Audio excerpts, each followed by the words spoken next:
I learned that maybe we can use a little bit of a softer touch, but you still have to be tough.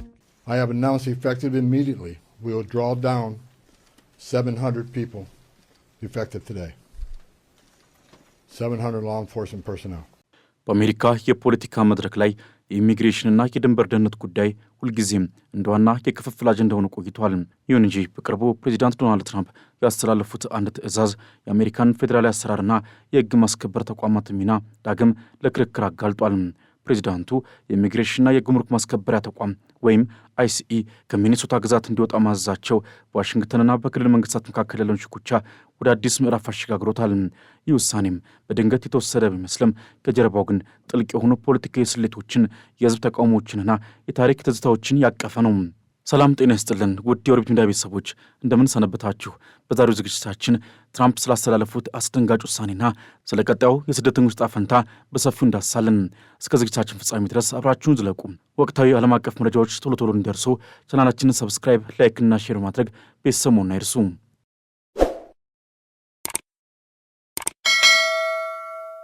ሚኒሶታ በተለይም የሚኒያፖሊስና የሴንት ፖል ከተሞች ለረጅም ጊዜ የስደተኞች ክፍት የሆኑ መጠለያ ከተሞች በመሆናቸው ይታወቃሉ። ወይም ሳንክቹዋሪ ሲቲስ ማለት ነው።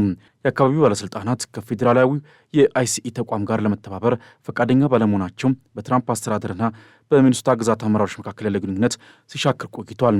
ፕሬዚዳንት ትራምፕ አይሲኢ ከግዛቱ እንዲወጣ ማዛቸው የአካባቢው ባለሥልጣናት የፌዴራል ሕግን ለማስከበር እንቅፋት ከሆኑ ለብቻቸው የሆኑ የሚል መልእክትን ያዘለ ነው።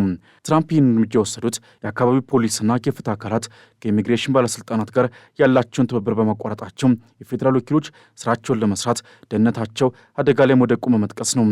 ይህ ትዕዛዝ እንደወጣ በሚኒሶታና በመላው አሜሪካ የሚገኙ ስደተኞችና ደጋፊዎቻቸው በደስታ ቢቀበሉትም ወግ አጥባቂ የሆኑ ወገኖች ግን ውሳኔውን እንዳደገኛ ማፈግፈግ ቆጥረውታል።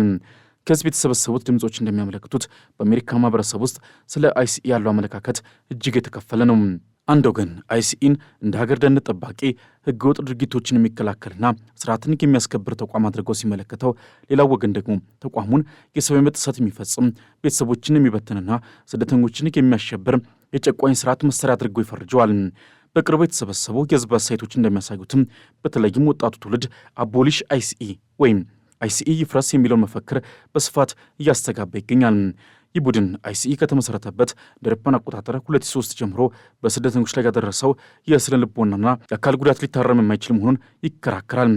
በሌላ በኩል ደግሞ የድንበር ደህንነትና የወንጀል ቁጥጥር ቅድሚያ ሊሰጣቸው ይገባል የሚሉ ዜጎች አይሲኢ ከሚኒሶታ መውጣቱ ግዛቱን ለወንጀለኞችና ለህገወጥ ዝውውር ክፍት ያደርጓል የሚል ስጋት አላቸው። ፕሬዚዳንት ትራምፕም ይህንን የህዝብ መከፋፈል ለራሳቸው ፖለቲካዊ ጥቅም እየተጠቀሙበት ሲሆን አይሲኢን ከሚኒሶታ በማስወጣት የሊበራል ግዛቶች የራሳቸውን ውዝግብ ራሳቸው ይፍቱ የሚል አቋምን ይዘውበታል። ለዚህ ውይይት ትልቅ ፋይዳ ያለው ሌላው ነጥብ የቀድሞው ፕሬዚዳንት ባራክ ኦባማ ስለ አይሲኢ የሰጡት አስተያየት ነው። ኦባማ በስልጣን ዘመናቸው ከፍተኛ ቁጥር ያላቸው ስደተኛ ማስወጣታቸው ዲፖርተር ኢንቺፍ የሚል ስያሜን ሰጥቷቸው የነበረ ቢሆንም ስለ አይሲኢ ያላቸው እይታ ግን ሚዛናዊ ነበር። ኦባማ በ2018ና በ2020 በሰጧቸው መግለጫዎች አይሲኢ ይፍረስ የሚለውን ፖለቲካዊ መፈክር አጥብቀው ተቃውሟል። ኦባማ እንደተናገሩት ማንኛውም ሀገር ድንበሯን የማስከበርና ሕግን የማስፈጸም ግዴታ ያለባት ሲሆን ተቋሙን ሙሉ በሙሉ ከማፍረስ ይልቅ አሰራሩን ማሻሻልና ቅድሚያ የሚሰጣቸውን ጉዳዮች ማስተካከል የተሻለ አማራጭ ነው። ኦባማ ለዲሞክራት ፓርቲ አባላት በሰጡት ማስጠንቀቂያ እንደ አቦሊሽ አይሲኢ ያሉ ጽንፈኛ መፈክሮች ሰፊውን ከአሜሪካ ሕዝብ ሊያራርቁ እንደሚችሉና ለሪፐብሊካን ፓርቲ የምርጫ ሶጣ እንደሚሆኑ ገልጸው ነበር። እንደ ኦባማ እይታ ችግር ያለው በተቋሙ መኖር ላይ ሳይሆን ተቋሙን በሚመራው የፖለቲካ ፍልስፍና ላይ ነው። ትራምፕ ግን ይህንን የኦባማን አቋም እንደ ደካማ ዲፕሎማሲ ይቆጥሩታል።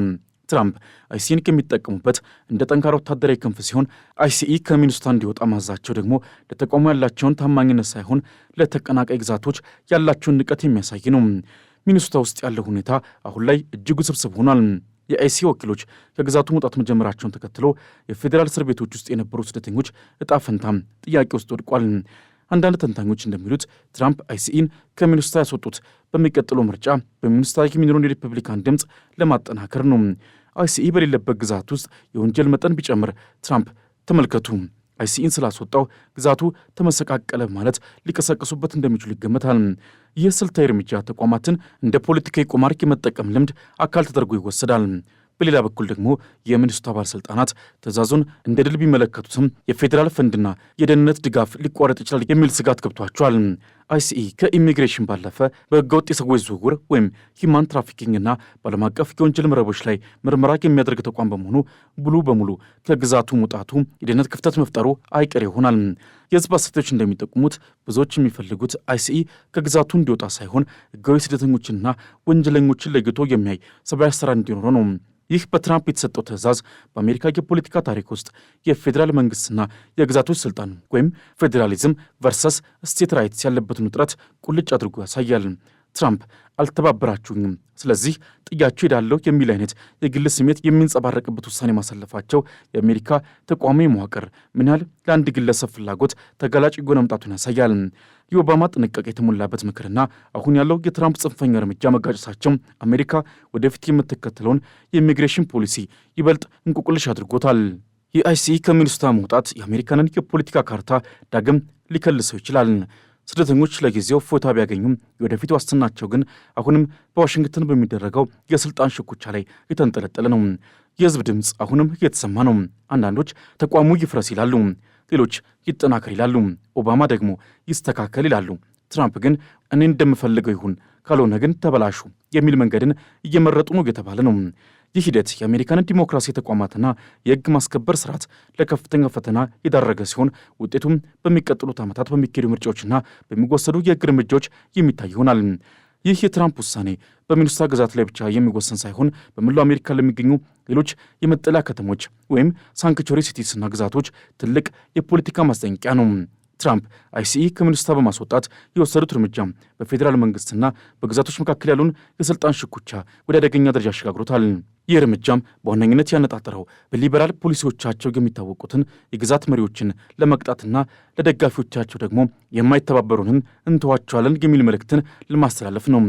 ሆኖም ይህ የፖለቲካ ቁማር በውስጡ በርካታ ማህበራዊና ደህንነታዊ ስጋቶችን አዝሏል። በትራምፕ እይታ ሚኒሶታ ለፌዴራል ህግ ማስከበሪያ ተቋማት ያሳየችውን ቢተኝነት የሀገርን ደህንነት አደጋ ላይ የሚጥል ሆኗል እየተባለ ነው። በተለይም የሚኒሶታ ባለስልጣናት የኢሚግሬሽን ወንጀል የፈጸሙ ግለሰቦችን ለአይሲኢ አሳልፎ ለመስጠት ፈቃደኛ ለመሆናቸው ትራምፕ ህግ የሌለባት ግዛት የሚል ስያሜ እንዲሰጠው አድርጓል። አይሲኢ ከግዛቱ እንዲወጣ መታዘዙ ትራምፕ በሚቀጥለው የምርጫ ቀስቀሳቸው ወቅት ሚኒሶታን ለወንጀለኞች አሳልፈው የሰጧት የዲሞክራት መሪዎች ናቸው የሚል አጀንዳን ለመቅረጽ የሚያስችላቸው ስልታዊ ድልድይ ነው።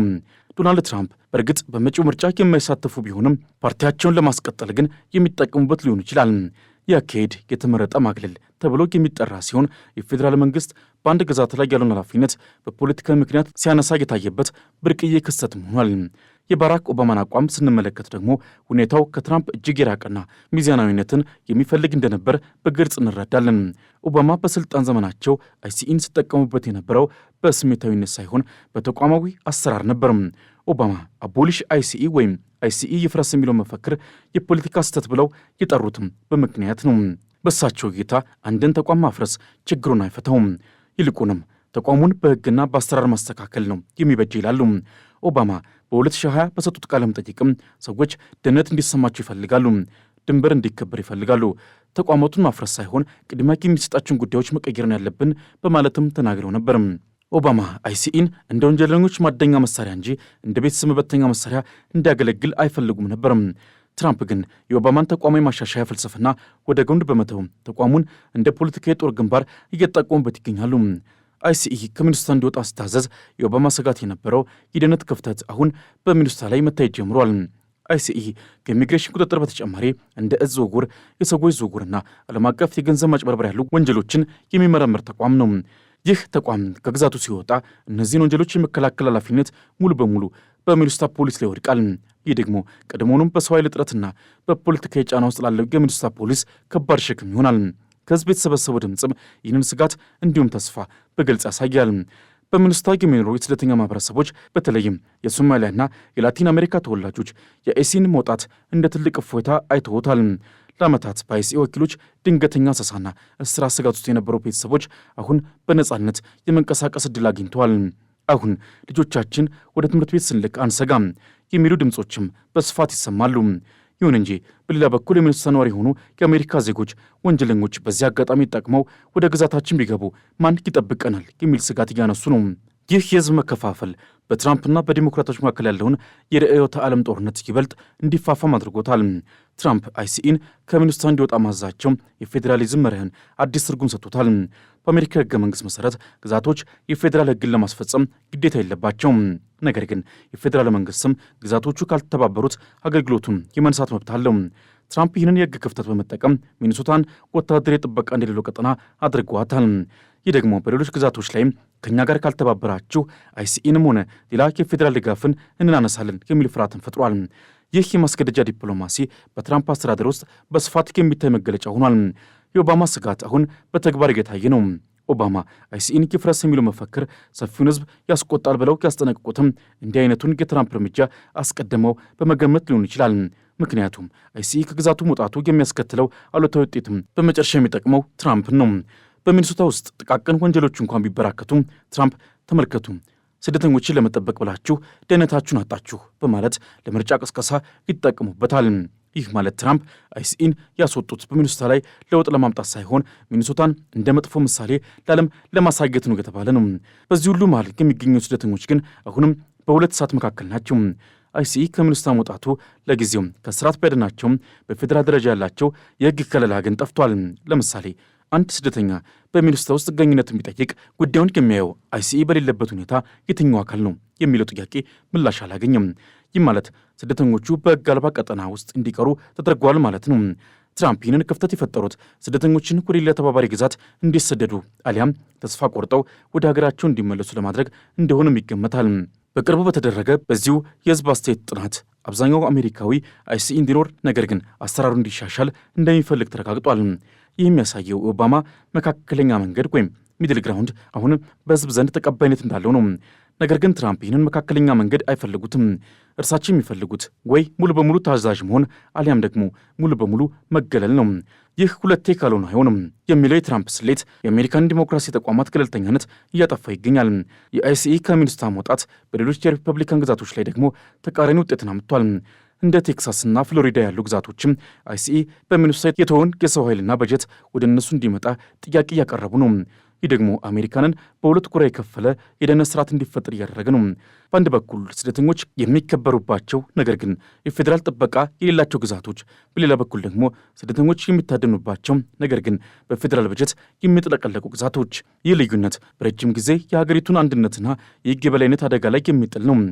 ኦባማ በአንድ ወቅት እንደተናገሩት ኢሚግሬሽን የሀገራችን ጥንካሬ እንጂ ድክመት አይደለም፣ ነገር ግን ይህ ጥንካሬ እንዲቀጥል ህጋዊ ስርዓት ያስፈልጓል።